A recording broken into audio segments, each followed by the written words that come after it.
देखिए, ये बड़ी हैरान करने वाली बात थी और मैंने तो कभी सुना नहीं। एक ऑर्डर जो आया ही नहीं, एक ऑर्डर जो अभी निकला ही नहीं, उस ऑर्डर के विषय में सिर्फ चर्चा पहुंची हाई कोर्ट में और हाई कोर्ट ने बिना उस ऑर्डर को देखे उसको स्टे कर दिया।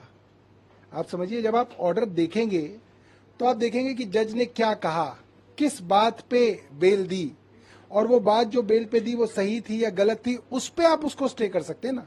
जब आपने वो ऑर्डर ही नहीं देखा तो आपने उसको स्टे कर दिया, इसका मतलब ये है कि हाई कोर्ट प्रीजुडिस, पूर्वाग्रह से ग्रसित था।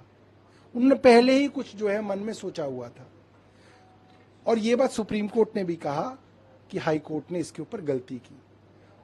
तो मुझे लगता है ये किसी भी जज के लिए, किसी भी जज साहब के लिए बड़ा मुश्किल होता है कि पहले ही उन्होंने किसी ऑर्डर को बिना देखे उसको स्टे कर दिया हो, फिर जब वो ऑर्डर आए तो वो उसको कहें कि नहीं अब मैं इसको स्टे नहीं। उनको तो उस स्टे को और मजबूत करना है, उस स्टे को अब आगे जो है जस्टिफाई करना है।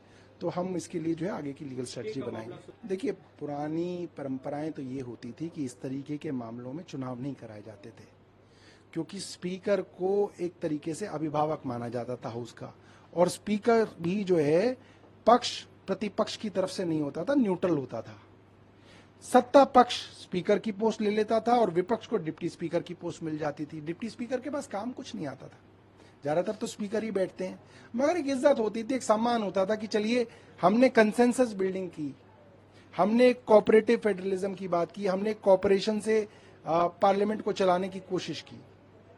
मगर जिस तरीके से सत्तारूढ़ दल का रवैया है, मुझे लगता नहीं कि वो कोऑपरेशन के बारे में मन में कुछ सोचते हैं। मौखिक तो वो बयान करते हैं, इसलिए मुझे लगता है जो कन्फ्रंटेशन की राजनीति शुरू की है भारतीय जनता पार्टी ने, ये चलेगी।